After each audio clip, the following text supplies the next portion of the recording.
골로새서 1장 24절로 29절까지의 말씀입니다. 내가 이제 너희를 위하여 받는 괴로움을 기뻐하고 그리스도의 남은 고난을 그의 몸된 교회를 위하여 내 육체에 지우노라. 내가 교회에 일꾼된 것은 하나님이 너희를 위하여 내게 주신 경륜을 따라 하나님의 말씀을 이루려 함이니라. 이 비밀은 만세와 만대로부터 오므로 감추었던 것인데 이제는 그의 성도들에게 나타났고 하나님이 그들로 하여금 이 비밀의 영광이 이방인 가운데 어떻게 풍성한 것을 알게 하려 하심이라. 이 비밀은 너희 안에 계신 그리스도시니 곧 영광의 소망이니라.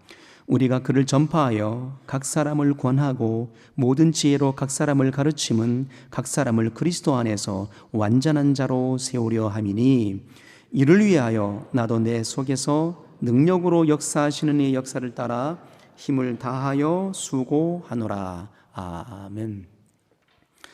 오늘은 이 본문을 가지고 설교의 제목을 경이로움을 넘어 사명으로라는 제목을 가지고 함께 은혜를 좀 나눠보고자 합니다. 경이로움이라는 의미를 한번 생각해 보게 된다면 신비로움이라는 뜻이죠. 놀라움이라는 뜻이거든요. 감탄사입니다.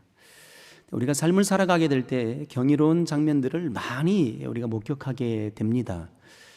우리가 한 아이가 잉태가 되고 세상에 생명의 빛을 보게 되는 그 순간에 함께 모였던 가족들과 지인들이 그 경이로움의 탄성을 자아내죠. 야, 신비롭다. 야, 놀랍다. 어떻게 이 작은 생명체가 어머니 뱃속에서 무럭무럭 자라더니 완전한 사람으로 이렇게 태어날 수 있었을까 하는 그 놀라운 사실들에 대해서 경이로움을 표현하게 됩니다. 더욱이 우리가 이제 긴 겨울을 지나고 겨울이 다 동토의 땅이 되지 않습니까? 모든 대지가 다 얼어붙습니다. 낙엽도 지고 말이죠. 잿빛으로 변하는 것처럼 보이죠. 그런데 서서히 봄이 도래하게 되게 되면 말이에요. 겨울에 얼었던 땅들이 녹기 시작하게 됩니다. 그리고 그 녹았던 대지들 위에 연한 순들이 파릇파릇하게 올라오는 장면들을 보잖아요. 그리고 푸르른 잎으로 가득 채워지게 됩니다. 또 많은 꽃들로 만발하게 되거든요. 이 장면들을 보시고 대부분의 사람들은 어떻게 표현할까요? 와, 아름답도다.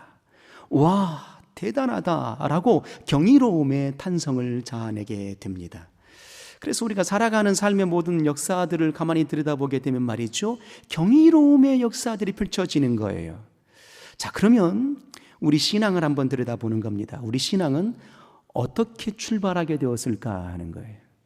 우리가 믿음을 간직하게 된 역사가 어떻게 출발하게 되었을까를 가만히 들여다보게 되면 우리의 믿음도 우리의 신앙도 경이로움으로부터서 출발되었다라는 겁니다. 신비로움의 역사 속에, 놀라움의 역사 속에 이 신앙의 역사가 출발되었다라는 거예요. 창세기 1장 1절 이하의 그 첫 장면부터서 성경은 우리에게 경이로움의 역사를 선언합니다. 태초에 하나님이 천지를 창조하시니라. 그 얼마나 대단한 메시지입니까? 얼마나 경이로움의 역사입니까? 세상이 그냥 있는 줄 알았더니, 천지가 그냥 생긴 줄 알았더니, 우연히 생긴 줄 알았더니 그것이 아니고 창조의 손길이 있었음을 발견하게 되는 겁니다. 태초에 하나님이 천지를 창조하시니라. 곧 하나님이 천지 창조의 주인이심을 선언하고 선포하시는 그 장면이에요. 경이로움의 그 역사의 순간이지요. 그리고 모든 세상이 흑암 속에 혼돈스러웠다 그랬어요. 카오스의 세계였다라고 말하고 있어요. 질서가 없어요. 모든 흑암 속에, 완전한 흑암 속에 놓여있다 했거든요. 자, 한번 상상해 보시길 바랍니다. 창세기 1장의 첫 자락에 시작하면서 태초에 하나님이 천지를 창조하시는 그 첫날의 역사가 어떻게 시작이 되는지 말이에요. 경이로움의 세계로 출발하거든요. 모든 혼돈의 세계 속에, 흑암의 세계 속에 우리 하나님이 말씀을 선포하십니다. 빛이 있으라. 이 어둠의 세계 속에, 흑암의 세계 속에 하나님이 말씀하시는 그 말씀 한 말씀 속에 그 흑암의 세계가 완전한 빛의 세계로 열려지게 되는 겁니다. 그 환희의 세계이죠. 기쁨의 세계이죠. 경이로움의 세계였던 겁니다. 그리고 하나님께서 윗물과 아랫물을 나누십니다. 그리고 하늘을 궁창이라 말씀하시고 모인물을 바다라 칭하시고 그 모인 물 속에서 하나님 다시 말씀하십니다. 묻지 드러나라. 셋째 날에 이루어졌던 역사의 날들입니다. 묻이 드러나는 거예요. 신비롭지 않습니까? 경이로움의 그 자체예요. 그리고 이 궁창의 하늘 속에 일월 성신을 두셨어요. 해와 달과 별을 두셔서 하나님이 주관케 하셨죠. 그리고 하늘의 새들이 날아다니게 하십니다. 바다의 어족들이 풍성하게 하십니다. 땅의 초목들이 자라가게 하십니다. 그리고 우리 인생들을 마지막 날에 하나님의 형상대로 지어내셨죠. 이 모든 순간순간들이 어떤 장면들이에요? 경이로움의 역사죠. 그래서 신앙은 경이로움으로 출발되는 것입니다. 그런데 우리 이 신앙이 경이로움에서만 딱 멈춰버리게 된다면 신앙이 자랄 수 있을까요? 신앙이 자랄 수가 없는 겁니다. 그래서 우리의 신앙은 경이로움으로 출발한다 할지라도 이 경이로움을 넘어서 사명으로 나아가게 될 때 우리의 영혼이 더욱더 견고해지게 되는 것이고 하나님과 친밀하게 되는 것이고 주님 맡겨주신 모든 역사의 사역들을 이뤄낼 수 있는 열매를 맺어내게 되는 거예요. 우리가 출애굽기를 봅니다. 우리가 출애굽기를 보게 될 때 하나님께서 모세에게 내 백성을 출애굽시키라 하십니다. 출애굽시키라 보낼 때에 그냥 보내지 아니하시고 10가지의 재앙도 함께 짊어지고 보내어 주셨죠.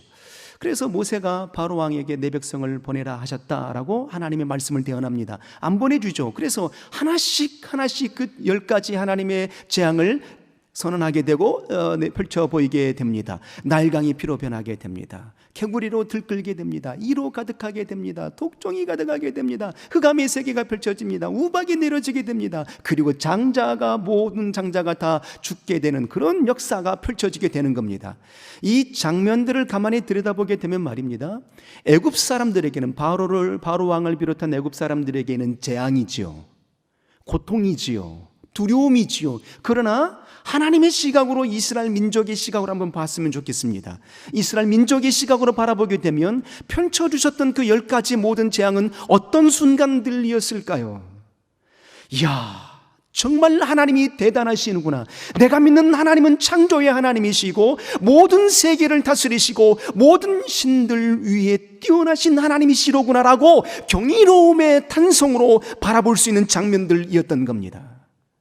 그러니까 하나님은 우리 인생들에게 무엇을 펼쳐주시는 분이세요? 경이로움의 세계를 열어주시는 거죠. 그래서 이스라엘 민족을 그 경이로움의 역사 속에 출애굽하여 내시는 겁니다. 그런데 이스라엘 민족들이 그 광야 속에서 경이로움에서 사명으로 넘어가지 못하는 거예요. 경이로움에서만 멈춰버리게 되는 겁니다. 그래서 결국 광야 속에서 그들이 무엇이라고 하나님을 향하여 안탄하죠? 우리가 장사 지낼 곳이 없어서 이 홍해바다에 빠져 죽게 하려고 우리를 인도하여 내었느냐? 우리가 이 광야에서 굶어 죽게 하려고 우리를 광야로 이끌어 내었느냐라고 하나님을 향하여서 원망한다라는 겁니다. 왜 원망하게 되었을까요? 젖과 꿀이 흐르는 가나안 땅을 주시마라고 약속하셨던 그 사명을 주셨음에도 불구하고도 그들은 그 광야 속에서 경이로움을 잊어버리게 된 거예요. 상상해 봅니다. 하나님께서 홍해바다를 열어주십니다. 경이로움 그 자체죠. 반석에서 물을 내어주십니다. 경이로움의 역사예요. 그 경이로움, 낮에는 구름 기둥으로 밤에는 불 기둥으로 그들의 모든 백성들을 지켜내시고 인도해 주셨어요. 경이로움의 순간들로 그들의 영혼들을 이끌어내셨던 겁니다. 그러니까 이스라엘 민족들은 그 경이로움의 모든 순간들 속에 그 중심에 있었던 거예요. 그런데 그 모든 백성들이 그 경이로움 속에만 갇혀 있었던 겁니다. 사명으로 나아가려고 하지 않아요. 경이로움의 극치에 표현이 나오는 장면이 나오게 되는데 말이죠. 경이로움의 가장 클라이막스, 광야의 여정 가운데 40년 여정 속에 경이로움의 가장 극치를 떠올려보라라고 말하게 된다면 저는 이 장면을 떠올려보고 싶습니다. 하나님께서 매일같이 새벽마다 무엇을 내려주셨습니까? 하늘에 양식을 내려줬습니다. 하늘에서 새벽마다 말이죠, 이슬처럼 양식이 내리는 겁니다. 그 장면을 보고 이스라엘 백성들이 새벽에 보았거든요. 그래서 그 보았을 때 얼마나 경이로웠을까요? 얼마나 감탄스러웠을까요? 그래서 그 이름을 경이로움이라고 지은 겁니다. 그의 이름이 바로 만나예요. 만나라는 것은 만후인데, 만후라는 이름은 도대체 이것이 무엇입니까? 경이로워요 라는 뜻이거든요. 가장 경이로움의 극치, 하늘에서 양식이 내리는 거예요. 그것도 매일처럼 새벽녘에 이슬처럼 내리는 겁니다. 백성들이 그 장면들을 보고 말이죠, 경이로워요 하나님, 정말 놀라워요, 대단해요, 이것이 무엇입니까? 라고 그렇게 선언할 정도였어요. 그 이름마저도 만나, 경이로움이라고 지었던 겁니다. 맛은 어떠했을까요? 꿀 섞은 과자 맛 같았더라 였어요. 그런데 매일처럼 그 경이로움의 역사가 펼쳐지게 되니까 이스라엘 백성들이 그 경이로움이 무뎌지기 시작하게 되는 겁니다. 매일처럼 경이로움의 역사를 보니까 이제 그것이 무뎌지기 시작해요. 그래서 처음에는 꿀 섞은 과자 맛 같았는데 조금 지나고 나니까 뭐라고 얘기해요? 기름 섞은 과자 맛 같더라. 자꾸만 그 경이로움이 무뎌지기 시작하게 되는 겁니다. 그리고 최후에는 뭐라고 고백하게 됩니까? 이 광야에서 이 척박한 식물 외에는 우리에게 아무것도 없도다라고 하나님을 향하여서 원망의 대상으로 바꿔버리는 겁니다. 왜였을까요? 경이로움에서 사명으로 넘어가지 못했기 때문이에요. 경이로움에서 사명으로 넘어가지 못하게 되니까 그 경이로움에 갇혀버리게 되는 겁니다. 보십시오, 우리 어린 소녀들은 말이에요, 길가에 낙엽만 굴러가도 까르르 하고 웃습니다. 모든 것들을 신비로움으로 받아들이거든요. 그런데 우리가 나이를 먹는다라는 이유는 뭐겠습니까? 나이를 먹으면 먹을수록 경험이 많아진다는 얘기예요. 새로워짐이 없다라는 얘기입니다. 그래서 경이로움이 무뎌지기 시작하게 되는 것이거든요. 그러하기 때문에 이 신앙도 마찬가지라는 겁니다. 경이로움에서만 멈춰버리게 된다면 결코 신앙은 잘할 수가 없는 거예요. 그래서 우리는 이 경이로움에서 멈추지 말고 신앙으로 잘할 수 있도록 사명을 곱씹을 수 있어야 되는 겁니다. 모세가 가나안 지경에 이르게 되었을 때에 12명의 정탐꾼을 뽑아서 이제 정탐을 보내게 됩니다. 그리고 그 12명의 정탐꾼들이 그 모든 가나안 땅을 두루두루 돌아보고 난 이후에 이제 보고를 하잖아요. 그때 보고를 할 때 10명의 정탐꾼들이 다 뭐라고 고백하게 됩니까? 경이로움으로 찬사를 외쳐댑니다. 야, 정말 그 땅은 젖과 꿀이 흐르는 땅이더이다. 정말 모든 것들이 풍요롭고 모든 것들이 넘쳐나는 그 땅입니다. 그런데 그 경이로움에서 멈춰버려요. 사명으로 나가지 않아요. 그래서 어떻게 다시 마지막 장면에 무엇이라고 고백하게 됩니까? 그 땅은 젖과 꿀이는 땅이 맞습니다. 그런데 그 땅에 사는 사람들은 안악 자손들의 후예인지라 장대한 거인들인지라 내가 그 앞에 서게 되니 메뚜기 같더이다라고 현실을 보는 거예요. 경이로움 속에서 그 현실을 들여다보니까 도무지 넘을 수 없는 산이 되어버린 겁니다. 사명으로 이어가지 못했던 거죠. 자, 그런데 갈렙과 여호수아를 한번 보았으면 좋겠습니다. 동일하게 12명의 정탐꾼으로 함께 들어가서 보았던 인생입니다. 동일하게 고백합니다. 그런데 갈렙과 여호수아는 그 10명의 정탐꾼들이 보고하는 그 장면들 속에서 너무 분개하는 거예요. 너무 화가 나는 거예요. 그래서 옷을 찢고 고백하는 겁니다. 하나님이 기뻐하시면 그 땅을 우리에게 주시리라. 그러므로 저들을 두려워하지 말라. 저들을 인도하는 자들은 떠났고 우리를 인도하는 신은 영원토록 함께하리니 저들은 우리의 밥이다라고 선언하는 겁니다. 두려움이 없어요. 담대함이 있어요. 무엇 때문에요? 경이로움의 세계 속에서 사명으로 이어져 갔기 때문에 가능했던 분량인 겁니다. 어떤 사명을 그들은 기억해낼 수 있었을까요? 젖과 꿀이 흐르는 가나안 땅을 우리에게 주신다라는 그 역사의 사명을 갈렙과 여호수아는 기억해냈던 겁니다. 그래서 장대한 안악 자손들이 그 땅에 있다 할지라도 하나님이 주심하라고 약속하여 주셨으니 그 사명을 붙들게 되니 경이로움을 넘어서 사명으로 나아가게 되니 그 모든 세상이 환경의 두려움이 사라지게 되는 거예요. 그들은 우리의 밥이다 라고 선언할 수 있게 되는 겁니다. 그래서 우리의 신앙은 어떤 신앙이어야 되겠습니까? 경이로움에서 멈추지 마시고 사명으로 나아갈 수 있는 역사가 있기를 주 이름으로 소원합니다. 주 예수 그리스도 이 땅에 사람으로 현현하여 나타나셨잖아요. 하나님의 아들이시거든요. 하나님이시잖아요. 그런데 그 하나님의 아들이 여인의 몸에 잉태가 되는 겁니다. 그게 얼마나 경이로움이십니까? 그리고 드디어 사람으로 현현하시죠. 그리고 30세의 공생의 사역을 시작하시면서 주님이 그 경이로움으로만 멈추지 아니하시고 무엇을 선언하십니까?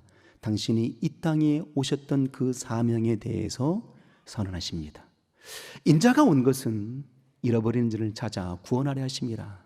인자가 온 것은 내 뜻을 행하려 함이 아니라 아버지의 뜻을 이루려 하심이니라. 인자가 온 것은 양으로 생명을 주되 풍성히 주려 하심이라 라고, 그렇게 당신이 이 땅에 오셨던 그 사명에 대해서 7가지의 사명을 그렇게 하나씩 선언해 주셨어요. 그리고 최후에 그의 사명대로 경이로움을 넘어서 사명으로 나아가시더니 최후에 십자가 도상에서 무엇이라 선언하십니까? 다 이루었도다라고 선언하시는 거예요. 주님이 제자들을 부르시잖아요. 12명을 부르시고 70명을 부르시고 500의 문도의 성도들을 불러내십니다. 그 중에 가장 인상 깊은 장면, 제자를 보내신 장면을 보게 될 때 말이에요.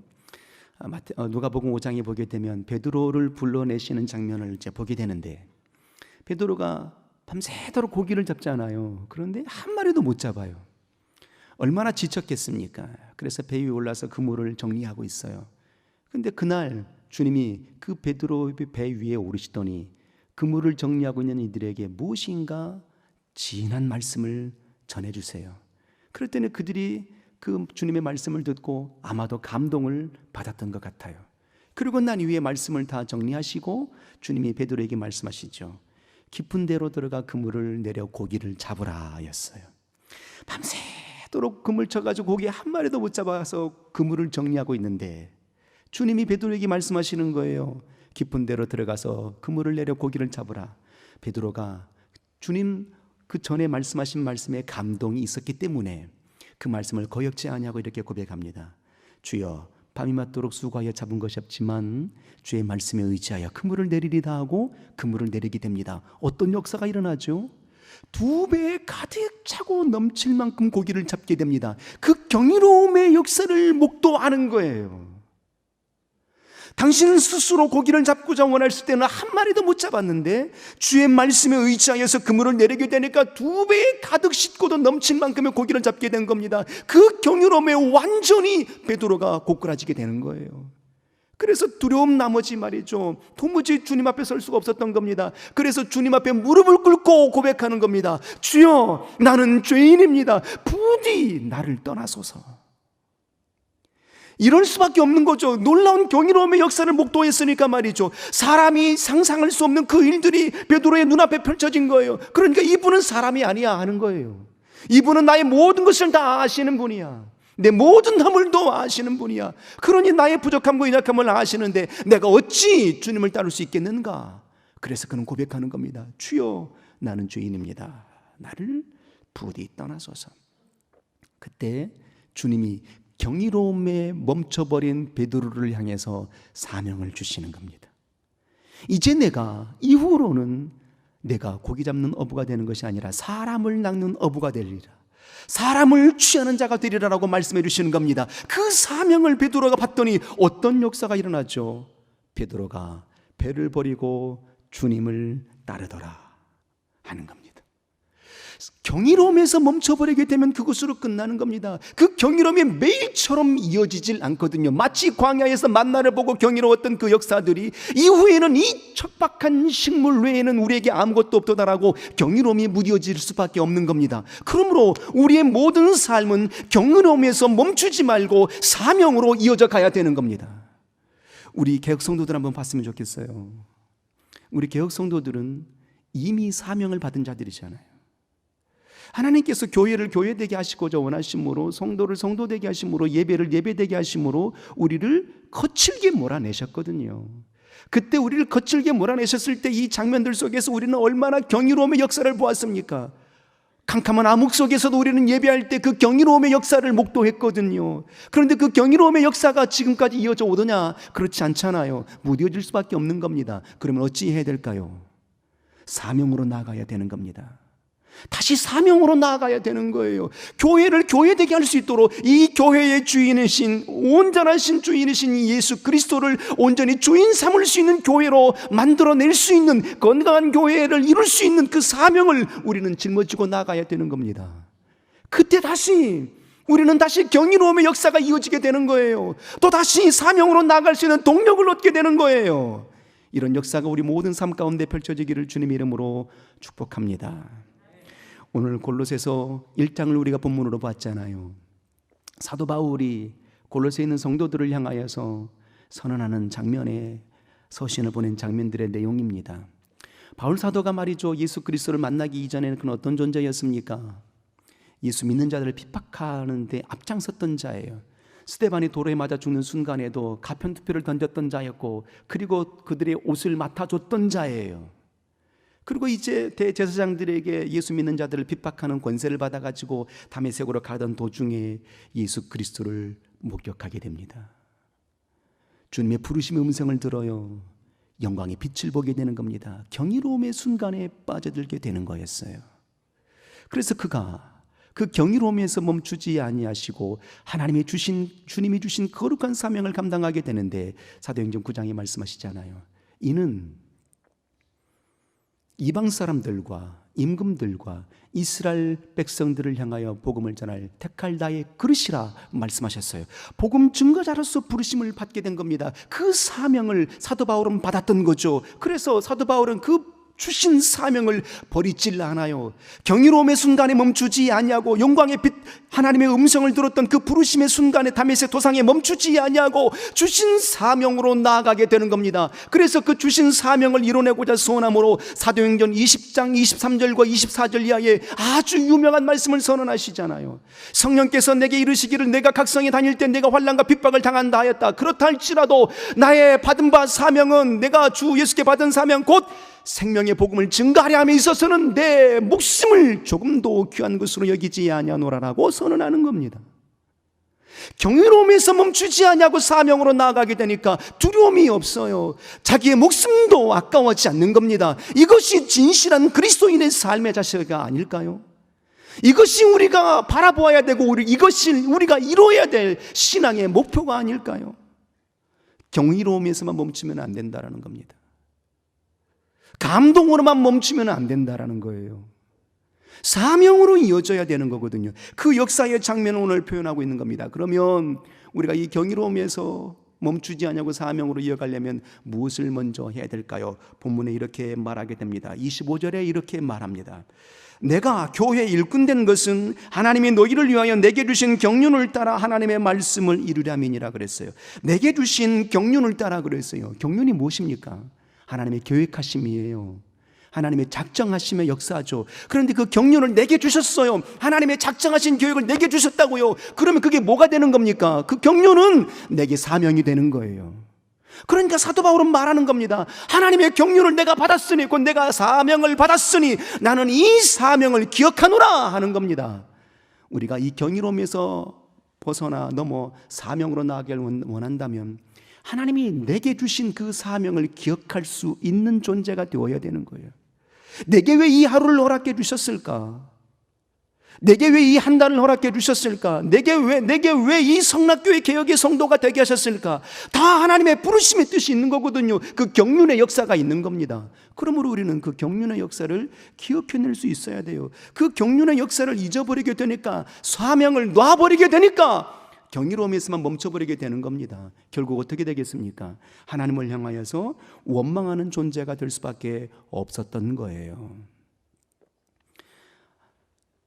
주님의 12명의 제자들이 말이죠, 예수께서 십자가에 달려 죽으시자마자 어떻게 하죠? 다 뿔뿔이 터집니다. 다 도망치거나 뿔뿔이 터져서 숨어 있습니다. 그런데 주님이 죽으시자마자 사흘 만에 부활하셨잖아요. 경이로움의 역사의 가장 표상이죠. 죽은 자가 다시 살아나신 역사니까 말이에요. 그리고 두려움 가운데 숨어있는 제자들 속에 주님이 그들의 집으로 쑥 들어오셨어요. 부활하신 주님이. 그리고 제자들이 부활하신 주님을 보았잖아요. 그 순간을 한번 상상해 보시길 바랍니다. 얼마나 놀랐을까요? 얼마나 경이로웠을까요? 죽었던 분이 다시 살아나셔서 우리 곁에 있는 거예요. 내가 죽어야겠고 사흘 만에 다시 살아나야 되겠다라는 그 말씀이 응하여지는 순간을 목도하는 장면인 겁니다. 얼마나 경이로웠을까요? 그런데 그분이 말씀하셔요. 평강이 있을지어다 성령을 받으라 말씀하세요. 그 경이로움을 목도했던 제자들의 반응을 한번 봤으면 좋겠습니다. 경이로움의 역사 속에 사명으로 나아가지 못하게 되니까 베드로가 이렇게 말하게 됩니다. 나는 이제 고기 잡으러 가야 되겠다. 세베대의 두 아들도 나도 갈래요. 도마도 나도 따라갈래요 라고 말한다 이 말입니다. 경이로움에서 멈춰버린 거예요. 부활하신 주님이 나타나셔서 그들 앞에 나타나셔서 성령을 받으라 말씀하시고 평강이 있을지어다라고 선언해 주셨음에도 불구하고도 그들은 사명을 기억해내지 못했던 거예요. 그래서 다시 어떻게 하는 거예요? 다시 고기 잡으러 가는 겁니다. 경이로움이 나를 밥 먹여주는가? 주님 부활하심이 나를 살려주는가? 그 이상으로 나아가지 못했던 거죠. 그래서 고기 잡으러 갔던 겁니다. 다시 주님 부활하신 주님이 고기 잡고 있는 베드로에게 찾아오십니다. 사명을 일깨워 주시고자 원하심이었어요. 요한의 아들 시몬아 너 나 사랑하니? 라고 3번을 되물으시고 그리고 그에게 사명을 덧입혀 주는 겁니다. 내 양을 먹이라. 내 양을 치라. 내 어린 양을 먹이라고 말씀해 주시는 겁니다. 그 사명을 곱씹게 되니 이제 베드로와 그의 제자들이 말이에요, 이제 경이로움을 넘어서 사명으로 나가게 되는 겁니다. 그래서 베드로의 삶은 어떻게 달라지게 되는 것입니까? 십자가를 거꾸로 짊어지는 순교자의 삶으로 나아가게 되는 겁니다. 이제 우리는 내게 주신 그의 사명을 기억할 수 있는 존재가 되어야 되는 거예요. 왜 내가 여기에 존재하는가? 왜 내게 신앙을 주셨는가 말이에요. 왜 내게 이 하루를 열어주셨는가 말이에요. 왜 내게 개혁 성도가 되게 하셨는가? 이 사명을 기억할 수 있는 아름다운 신앙인이 되기를 주 이름으로 소원합니다.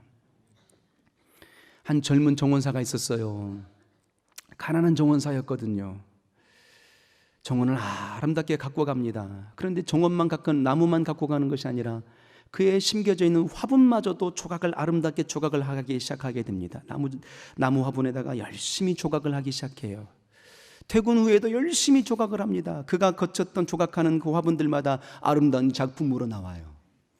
어느 날 말이죠, 그 정원의 주인이 그에게 말하는 겁니다. 가난한 정원사에게, 나는 당신에게 화분을, 내가 당신의 조각을 한다 할지라도 돈을 더 주는 것도 아닌데 굳이 그렇게 애써서 조각을 할 이유가 있는가? 정원이나 가꾸라, 이렇게 얘기합니다. 그랬더니 이 가난한 정원사가 말하기를, 빙그레 웃으면서 그 정원의 주인에게 이렇게 말하는 겁니다. 내가 갖고 있는 역사는 정원을 아름답게 가꾸는 일이 나의 일인데, 정원을 아름답게 가꾸는 그 일 중에 한 가지도 화분을 아름답게 조각하는 것도 정원을 가꾸는 일 중에 한 가지입니다 라고 당신의 투철한 책임의식을 말하는 거예요. 고백하는 거예요. 그랬더니 이 주인이 너무 기뻤던 거죠. 그 투철한 사명의식을 갖고 있는 이 젊은 청년이 마음에 들었던 거예요. 그래서 그 청년을 미대에 보내줍니다. 장학생으로. 그리고 결국 그 미대 대학 졸업하고 난 이후에 아주 유명한 화가요, 유명한 미술가가 되는데 그분이 바로 미켈란젤로예요. 내게 주신 일이 무엇인가 하는 거죠.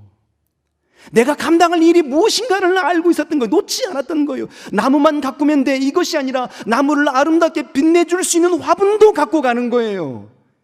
우리가 주의 일을 할 때 바로 그러해야 되지 않겠습니까? 꼭 내게 주신 일만 하는 것이 아니라 우리에게 주신 사명은 몸된 교회를 건강한 교회로 이루어가게 하는 거잖아요. 그러면 각각의 구석구석에 있는 모든 일들을 돌아볼 줄 알아야 돼요. 이것이 바로 경이로움을 넘어서 사명으로 나아가는 인생들의 모습 아니겠습니까?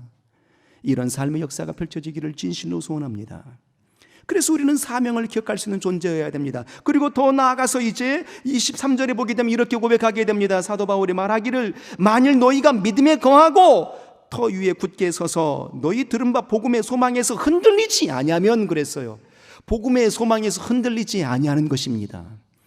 경이로움에서 넘어 사명으로 나아가고자 원한다면 말이죠, 먼저는 내게 주신 사명을 기억할 수 있어야 되는 것이고, 복음의 소망에서 흔들리지 않는 인생의 삶을 살아가야 되는 겁니다. 그래서 사도 바울은 말하는 겁니다. 내게 어떤 환경이 닥쳐온다 할지라도, 고난이 있다 할지라도 24절에 말하기를 이제 내가 너희를 위하여 받는 괴로움을 기뻐하고 그리스도의 남은 고난을 그의 몸된 교회를 위하여 내 육체에 채우노라. 내게 환난이 있고 여러 가지 시련이 있다 할지라도 나는 내 목숨을 도무지 아까워하지 않는다. 무엇 때문에요? 바로 생명의 복음의 소망에서 흔들리지 아니하기 때문이야 라고 말하는 거예요. 나는 이 사명이 있기 때문이야 라고 말하고 있는 겁니다. 우리의 신앙의 믿음이 어떠해야 되겠습니까? 복음의 사명에서 흔들리지 않는 것, 복음의 기쁨에서 흔들리지 않는 것입니다. 환경 속에서 무너지는 거거든요, 보통 다. 마치 12명의 정탐꾼 중 10명의 정탐꾼들이 고백했던 것 말이에요. 나는 그들 앞에 서니까 메뚜기가 떠이다라고 다 메뚜기 신두름에 빠져버리는 거예요. 스스로가 하나게 있는 겁니다. 우리는 어떤 존재들일까요? 주 예수 그리스도 안에 하나 된 존재 아니겠습니까? 주님의 사명을 내게 주신 역사 아니겠습니까? 이세 아들 다윗을 보니 이는 내 마음에 합한 자라, 내가 저를 통하여서 내 모든 일을 이루리라라고 선언을 받은 존재들 아니겠습니까? 주님과 동행하고 있음에도 불구하고도 그 환경 속에 두려워하는 겁니다. 이제 오늘 우리가 이 경이로움을 넘어서 사명으로 나아가고자 할 때 결론의 최종적인 목적은 무엇이 되어야 되겠는가? 왜 내게 사명을 주셨을까 할 때에 28절은 이렇게 말하고 있습니다. 우리가 그를 전파하여 각 사람을 권하고 모든 지혜로 각 사람을 가르치면 각 사람을 그리스도 안에서 완전한 자로 세우려 함이니, 그리스도 안에서 완전한 자로 세우고자 원하심으로 우리에게 사명을 주신 거예요. 내가 갖고 있는 사명이나 여러분들이 갖고 있는 사명이 다를 수 있습니다. 그러나 최종의 목적은 하나입니다. 모든 자들을 하나님 나라에서 완전한 자로 세우고자 원하심의 역사의 분량이 우리가 받은 사명인 거예요. 건강한 교회의 목적은 무엇입니까? 모든 성도들이 완전한 자로 세움을 받는 교회가 건강한 교회 아니겠습니까? 결국 우리에게 주신 사명이 무엇이겠습니까? 태초에 하나님이 천지를 창조해 주신 그 내력의 경이로움의 역사의 종말은 무엇일까요? 우리의 영혼이 하나님 나라의 완전한 자로 세움을 받는 그 역사입니다. 이 역사로 우리 주님은 경이로움을 넘어 사명자가 되기를 소원하시는 거예요. 이런 역사가 우리 모든 삶 가운데 펼쳐지기를 주 이름으로 소원합니다. 우리 한번 선포해 볼까요? 경이로움을 넘어 사명으로. 시작. 시작. 그렇죠. 경이로움에서 멈추지 마십시오. 사명으로 나아가는 역사 있기를 주 이름으로 소원합니다. 기도하겠습니다. 우리 시간 기도할 때 생명의 하나님, 내게 창조의 빛을 열어주시고 하나님의 형상으로 만들어주셨던 이 경이로움의 역사 속에 함몰되지 아니하게 하시고 이제 경이로움을 넘어 사명자가 되게 허락하여 주옵소서. 모든 자로 완전한 자로 세울 수 있는 자가 될 수 있도록, 하나님의 뜻을 이루어갈 수 있는 자가 될 수 있도록 주님, 내 영혼 경이로움을 넘어 사명자의 삶을 살아가게 하여 주옵소서 하고 합심하여 통성으로 기도합니다. 하늘에